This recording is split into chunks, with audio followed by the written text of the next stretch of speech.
An airport where enemy resistance is suspected. With a departure angle of just over 30 degrees nose up, the aircraft is going to reach 1,500 feet before it hits the departure into the runway. Watch this giant airlifter take off, ladies and gentlemen, in about 1,500 feet. Right about now, the nose will start leaving the pavement out there and we'll be airborne.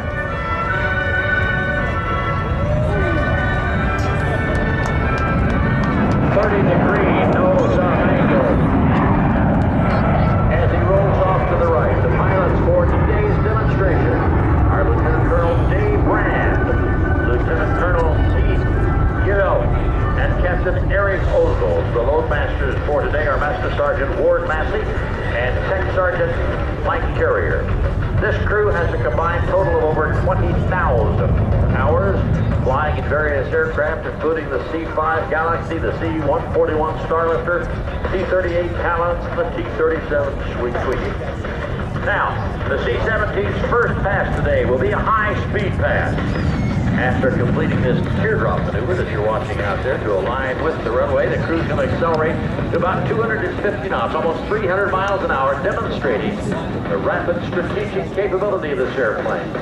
C-17 design includes a modern computerized glass cockpit, a heads-up display at both pilot stations, and an advanced cargo handling system, allowing it to operate with a crew half the size of current aircraft. Only three crew members are required to fly the C-17. Here it is in the high-speed pass. Listen how quiet it is. This quietness gives it a tactical advantage while flying low over hostile territory. It's also very environmentally friendly. C-17 provides a direct delivery capability that combines the intercontinental cargo carrying capabilities of large aircraft such as the C-5, the 141, with a short runway capability of the much smaller C-130 Hercules. It can routinely land in runways only 3,000 feet long. 4 Pratt & Whitney F-117 engines power the C-17.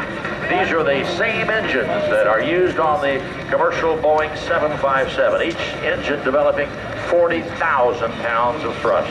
This amount of thrust allows the Globlemaster III to carry over 170,000 pounds of cargo. And the range of the C-17 with this load is 2,400 nautical miles. However, the C-17 can reach anywhere in the world non-stop using its in-flight refueling capability.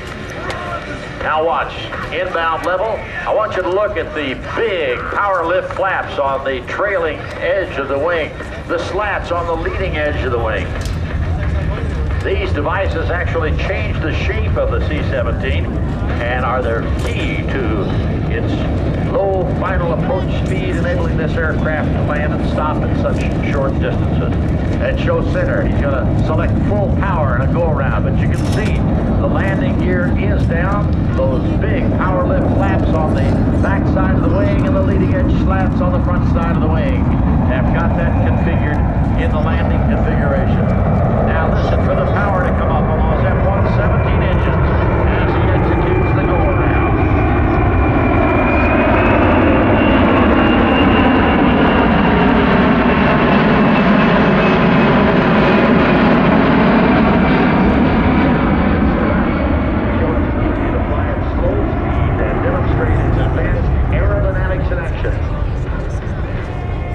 Aircraft out there now performing a series of steep bank turns to maneuver for a low-speed pass and a circle over the airfield. Sean, isn't that the one In case you're wondering how big it is, the wingspan, that's from one tip to the other, is about half the length of a football field.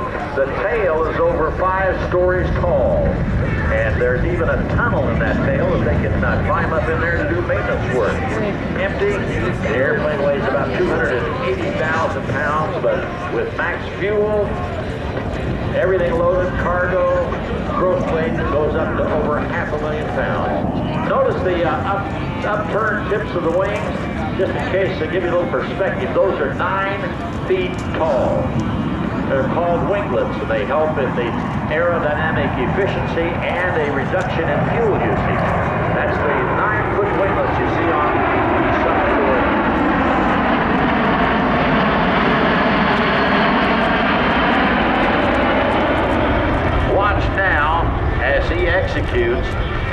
360-degree circle within the confines of Edwards Airport right here.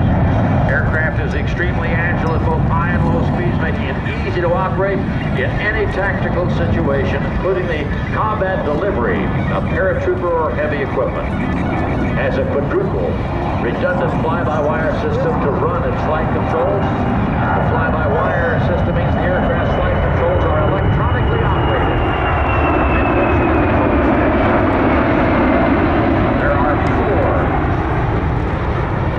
There are four separate computers that are currently available to the C-141 Starlifter, the C-5, or any of the commercial wide-bodied aircraft. In fact, during the NATO peacekeeping mission over to Bosnia, C-17 crews airlifted nearly 1/2 of the total cargo and only 1/4 of the missions, all the time boasting a reliability rate of 96%. Well, aircraft that you see here today weighs right at 400,000 pounds, and he'll slow that aircraft down on final approach to a little over 100 miles an hour. Now watch, he's simulating an arrival to an airfield with hostile forces. This approach tactic can also be used at very high altitude. It's called a random steep. C-17 made its inaugural flight in September of '91. Since then, it's set over 20 world records. I want you to watch how fast he can stop this aircraft. Once he plants it on the runway, I doubt if you can see it, but the rear half of the big jet engines will slide rearward, exposing those cascade thrust reversers, directing the thrust forward to help slow the aircraft. Watch how quick this happens now. We're down on the ground, brakes being applied, spoilers coming up on the top of the wings. There goes the reverse thrust, and we're down in less than 2,000 feet. Now the C-17 demonstrating a capability limited to a very few aircraft, the ability to back up under its own power. Ground maneuverability is extremely important when space is limited for offload operations on a day-to-day basis. All of the maneuvers that you've seen here today are representative of those flown by our operational crews every single day as they provide the highly responsive and flexible airlift capability of America. And this concludes today's demonstration of the C-17 Globlemaster III and just some of its unique capabilities. On behalf of the men and women of the United States Air Force, the Air Force Reserve Command, and March Air Force Base, we thank you for bringing the aircraft here to Edwards to show it off a little for you today. And this crew is setting up to return to March Air Force Base. They're going to leave from right there on the runway and head south.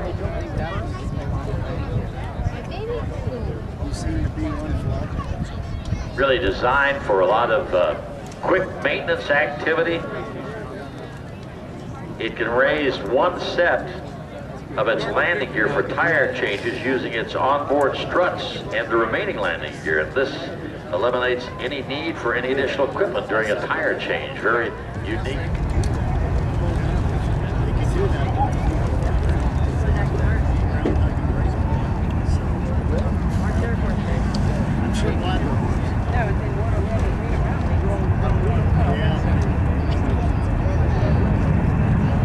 There goes the big C-17 Globlemaster III departing from March Air Force Base. Huge airplane and what capabilities. Ladies and gentlemen, I told you that we're going to have a very solemn and a very dignified and important ceremony coming up right now. And I'd like to ask everybody to stand as I reintroduce the commander of the United States Air Force Flight Test Center here